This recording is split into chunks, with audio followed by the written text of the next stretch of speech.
The breathtaking story of Dune comes to its grand climax in Sandworms of Dune. Frank Herbert, the son of the original Dune creator, and his collaborator, Kevin J. Anderson, join us. Welcome, Brian. Welcome, Kevin. We're glad to be here. Give us some background on the Dune series and what happened in Hunters of Dune.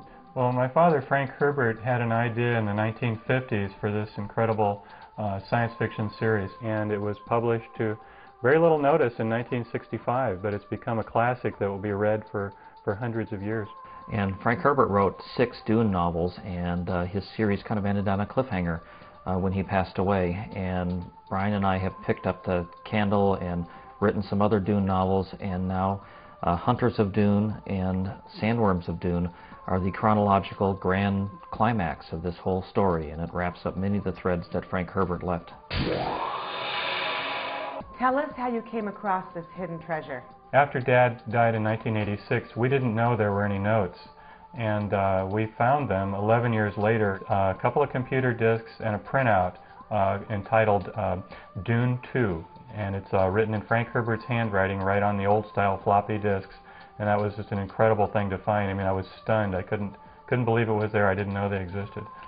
And since then, we found thousands of pages of his original notes of background. So we came up with boxes of material that Frank Herbert imagined for the Dune universe that has not been incorporated into other novels. The last Dune novel that he wrote was called Chapterhouse Dune, and it ends with the story unresolved, and the characters are lost on this gigantic ship out into an unknown universe. And we pick up those characters and follow along their story, as well as tying together many other things that were set up in other Dune novels.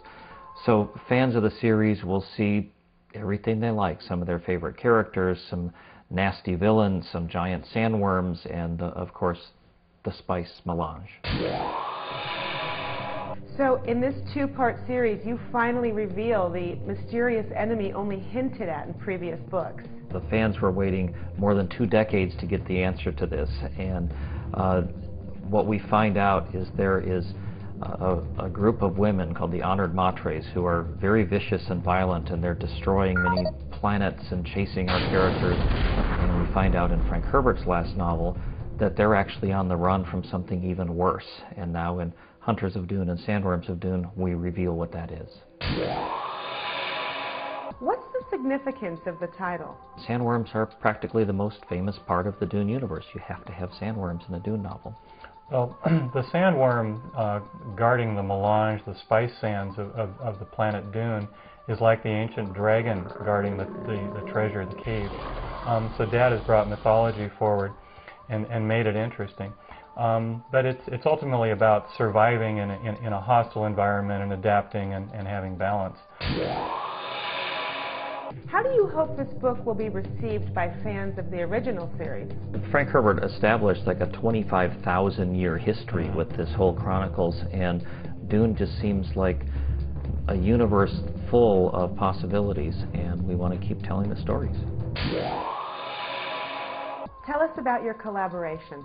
Well, Kevin and I are taking this incredible journey across the universe, and it's a huge universe of the imagination.